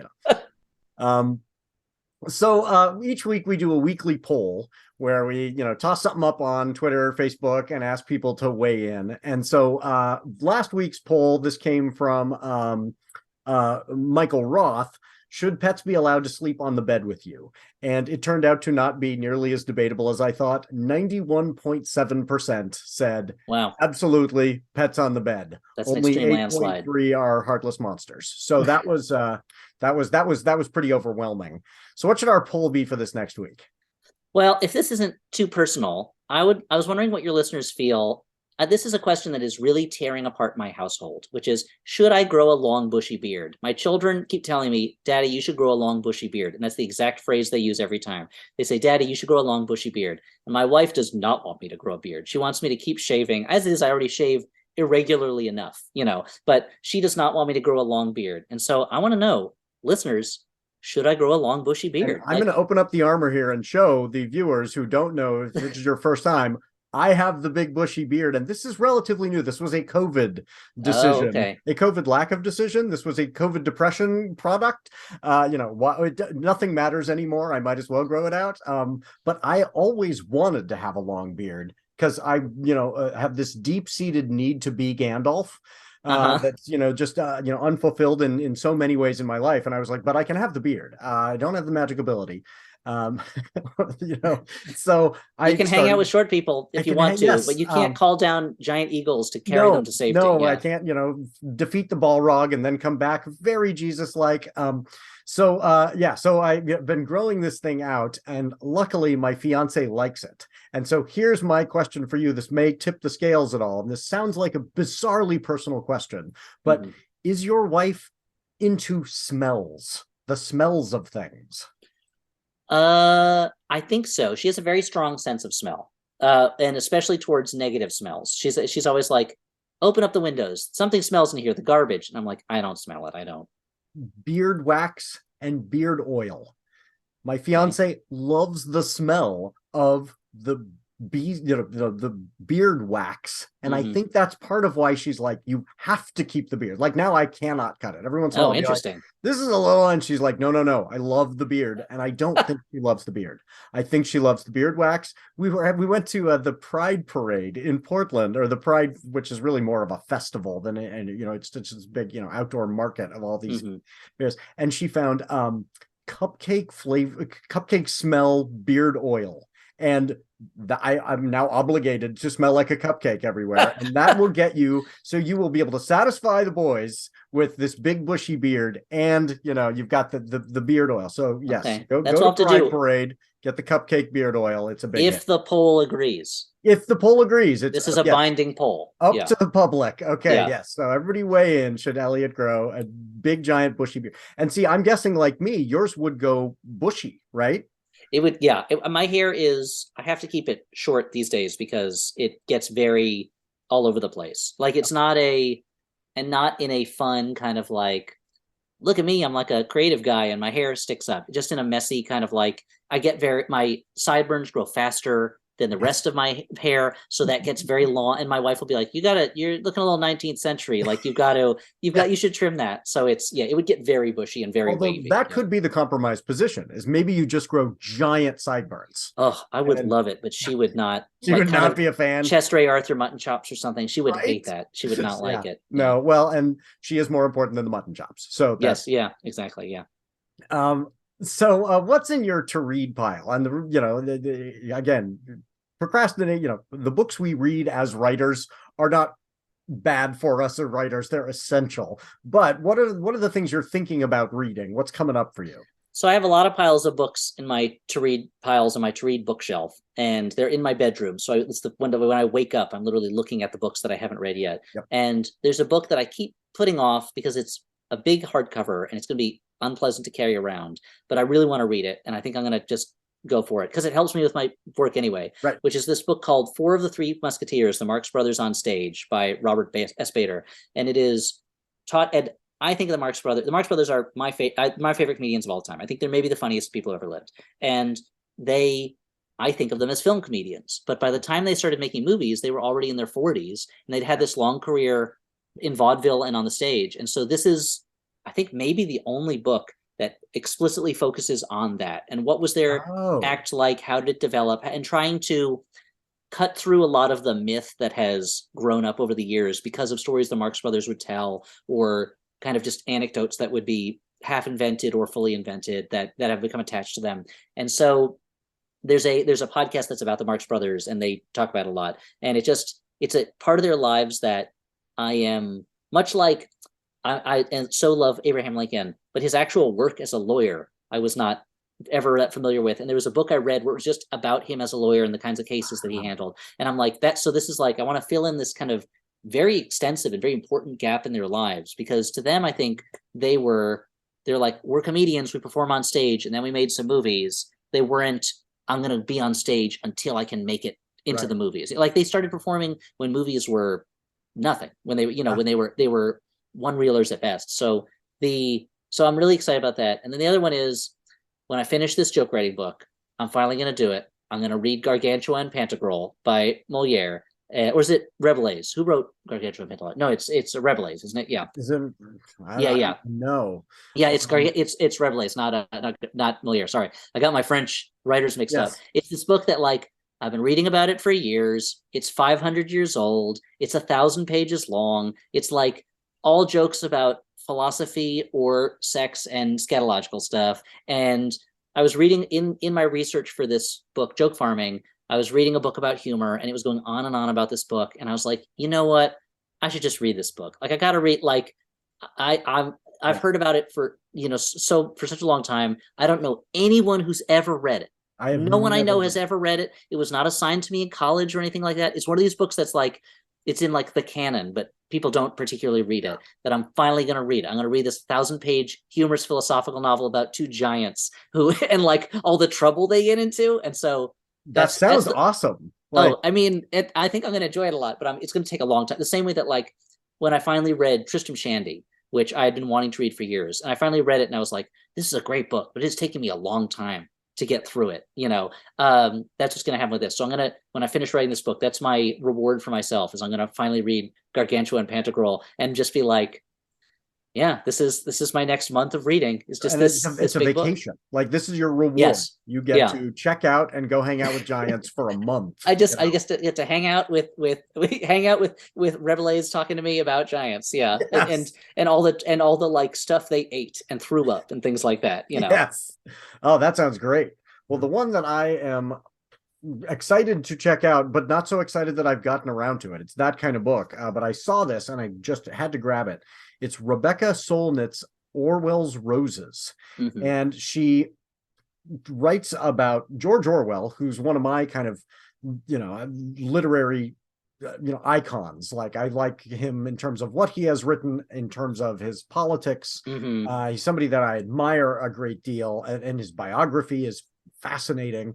But she also talks, this insight into the fact that he was really into growing roses, and then her own experience. And so it's this mixture of memoir about what she has learned from growing roses and how that has helped her connect to George Orwell. Oh, and I love Orwell. I think we don't pay, we do this very superficial reading of Orwell, where we say Orwell was telling us that, authoritarian dictators are bad.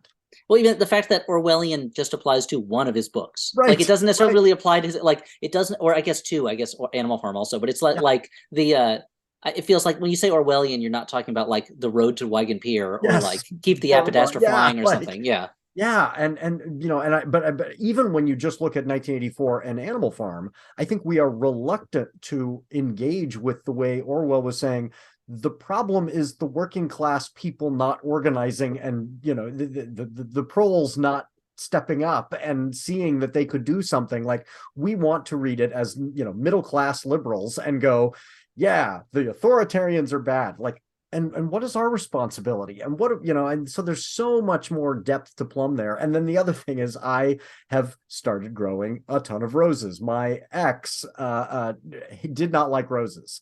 And my very petty way of coping, that was not, I don't want to hurt this person. I don't want to be, angry. I don't want my son to see what I'm going through. But the way I'm going to process this divorce is just growing lots and lots of roses, to the point where, like, that's a healthy way to do it. Yeah. I felt like it was relatively healthy. Yes. And so my front yard is just a ton of roses. So I'm excited to go, oh, does this connect me to Rebecca Solnit, who I think is brilliant? Like every interview I've ever heard of hers, I think I've only read one other book of hers, but she's really smart. I haven't read anything by her. Yeah, she's I believe she's in Oh, San she wrote Men Francisco. Explain Things to Me. Okay, yeah. So I've read around her. I've read Yes, about exactly. her stuff, but I haven't read her And actual I've heard books. a Yeah. handful of interviews, and every time I'm like, I need to read more of her. So she's certainly on my, but if she's going to connect me to herself and George Orwell and roses, like this is in my wheelhouse. I really ought to read this book. I bet my wife would really like that book. My wife is a librarian and was, an English major and and loves gardening. So oh yeah, I bet she would really like it. Yeah, there's a gift idea for you. Yeah, thank you. Oh, finally. Yeah. If I hadn't already bought her a Valentine's Day gift, I could throw this in. So where can people find you? What's the best place for folks to find you? I live in Los Angeles, but please don't come find me there. That's weird. Stay away from my house, please. I have a family. Please don't. But if you want to find me online, I'm on Twitter at Elliott Kalan. That's ELLIOTTKALAN. I don't post. L spell it right. Yeah, thank you. 2L double L. They used to call me Full House at college sometimes, or 2T's, because it was that's 2T's was something that they called me a lot. But because I would correct people constantly. And I don't post a huge amount, but I interact with people on it. I find that I'll promote things on there. I don't do too many posting like jokes or thoughts. I used to do that, and I found that it felt like I was just kind of just screaming into a void, and that was not helpful. But if you reach out to me on Twitter, I'll more likely than not, speak back to you. I like to have people connect with me that way. And I'm on the podcast The Flophouse, which comes out every week on the Maximum Fun Network. On alternating weeks, we either talk about a bad movie that we've just watched, or we are just doing nonsense that's usually movie based, but not always. And it comes out. It's available wherever you get a podcast. The Flophouse is available there. So you could go to www.flophousepodcast.com, I think it is, but just go to your podcast app and just look for it there. It's called The Flophouse, and you'll find it. And we've been doing it for a decade and a half, and we show no signs of stopping. And I recently was like, well, we started doing this when we were in our 20s, and now we're in our 40s. Like, are we just going to keep doing this? Like, is it conceivable at some point we'll have done this for 25 years? Point at which you're just obligated. Like, okay, I guess we're doing this forever. Yeah, exactly. And if you listen to the early ones and you get mad at us, I apologize for whatever it is we said. We were callow youths back then, and now we're middle-aged men. That's the thing I like about it. Like, there's never like double down. Like, oh no, this position we took when we were 28, we are now stuck with. Like, oh no, we've grown out of that. So not even my opinions about movies aren't even the same as they were back then. Yes. So I mean, in some things yes, in some things no. Czech New Wave, but Czech. Well, I mean, the Czech New Wave. Flophouse listeners know that I talk a lot about the Czech New Wave, this movement in Czech film, Slovak film also. There was a Slovak New Wave as well, but the Czech New Wave is really where my heart is. From basically the it's like 64 to 68, like it's or 63. It's this very short period of time before there was a huge government crackdown in Czechoslovakia. But it's just this period of time where Czech film was telling stories about kind of ordinary people for the most part, with a very wry kind of fatalistic but in a funny way sensibility. But there are also some of the movies are very serious. There's movies like Daisies, which is a brilliant movie, but which is a bizarre. It's a challenge to everything a movie is supposed to be. But there's one of my favorite movies of all time, Closely Watched Trains, is kind of like the most Czech New Wave movie. Like, I was going to point to any movie to say, like, if you watch this, you'll probably like other Czech New Wave movies. That one, or this movie called Intimate Lighting, which is just it's just such a gorgeous, very small scale movie. But anyway, Czech New Wave I talk about a lot. So I want my opinion about that. I try and link to everything in the show notes. Where would people find those? So if you get the Criterion Channel, if they still have it up, they have a big collection of Czech New Wave films. There's a website called dafilms.com. That's ostensibly it's a documentary films website, but I was looking for other movies by the director of Daisies, this one, Vera Chitilova, I think her name was. I'm probably pronouncing it incorrectly. And this was the spot where I was able to find these movies of hers from later in her career that I don't even know if they were released on video in the United States ever, So, but Criterion Channel is the easiest source to go to. And but anyway, I'll just say for all the opinions on movies that I've since changed my mind on, now you can play this in the future if I decide I don't like them. Yes. But I'll say I'll never change my mind. I'll Yes. always love Czech New Wave movies. So, Czech but New that's Wave. but the Flophouse, it's really, it's a podcast that is supposed to be a movie podcast, and it is, but in more senses, it's a comedy nonsense podcast. And there's, the best moments we have are usually not when we're talking about the movie, but when we're talking about something dumb that came off of the Totally movie. tangential. It just comes up and it is so far from the film. And those are the moments, that I am just howling. I have cried before from laughing at. Oh, good. I'm glad to hear it. Yes. That's great. Oh, it's so funny. So I highly recommend. And the great thing is that now the archive is so long that you can go, oh, here's a movie that I have, heard about maybe, and then I can do it, and I'll find myself saying to my fiance, like, no, I've never seen that film, but I have heard the Flophouse Like, episode but I about know that film. I know enough about it. Yeah, enough to know we should not watch that thing. Yeah, if you ever needed to do the cliff notes of garbage, I guess, then that's exactly. we're the ones to go to. Yeah. So before we get to the end of the show, there is one thing that I wanted to ask you about, because it is not writing process. It's related, though. So the art in these is phenomenal. And thank you.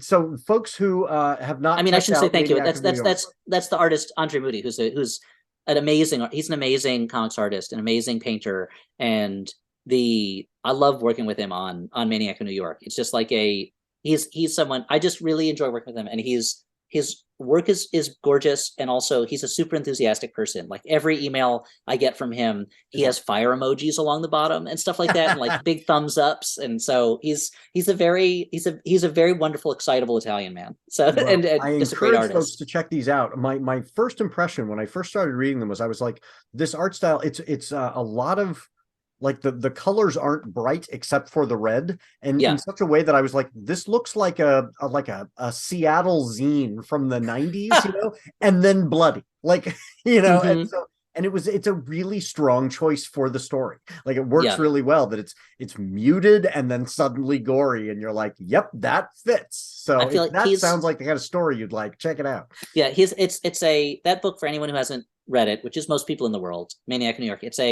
It's about a New York has spent years now being stalked by this slasher killer, this masked, unkillable kind of undead slasher, and at this point, it's just become a thing that people just deal with. It's impossible to stop him, so they don't, and people have to live in that city where at any moment this slasher could destroy you. And these two women decide that they're actually going to try. They're actually going to try to stop him if they can.